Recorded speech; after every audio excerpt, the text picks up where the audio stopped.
Yes. നമസ്കാരം doctor. ആ മതി. നമസ്കാരം. ഇരിക്കും. താങ്ക്സ്. ഈ കോസ്റ്റ്യൂമർ ഇവിടെ പോയി കിടക്കുക. ഇവനൊക്കെ ഡ്രസ്സ് വെക്കാൻ ഏൽപ്പിച്ച് എന്നെ വേണം തല്ലാൻ. സമയത്തിന് ഡ്രസ്സ് കിട്ടിയില്ലെങ്കിൽ ഞാൻ ബാക്ക് ചെയ്തിട്ട് പോകും കേട്ടോ. ഇരിക്കും. ഞങ്ങൾ തിരുവനന്തപുരത്ത് നിന്ന് വരിക. ഇതെന്റെ ആത്മാർത്ഥ സുഹൃത്ത് പ്രശാന്ത്. ഇവൻ സിനിമയിൽ അഭിനയിക്കാൻ വേണ്ടി നടന്ന് ഇപ്പോ നോർമൽ അല്ല. മമ്മൂട്ടിയെ പോലെ ഡ്രസ്സും ചെയ്ത് കറുത്ത കണ്ണടയും വെച്ച് എപ്പോഴും ഈ നടപ്പാ.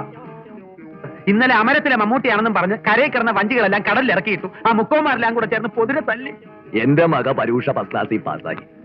കാക്ക മലന്ന് പറക്കൂന്ന് പറഞ്ഞിട്ട് ഇപ്പൊ എന്തോയി?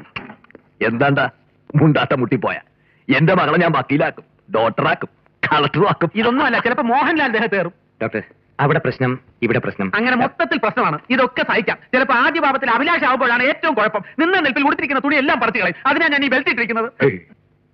പേരെന്താന്ന് പറഞ്ഞേ? പോൾരാജ്. നിങ്ങളുടെ പേരല്ല? ഓ, പ്രശാന്തിന്റെ. പ്രശാന്ത്.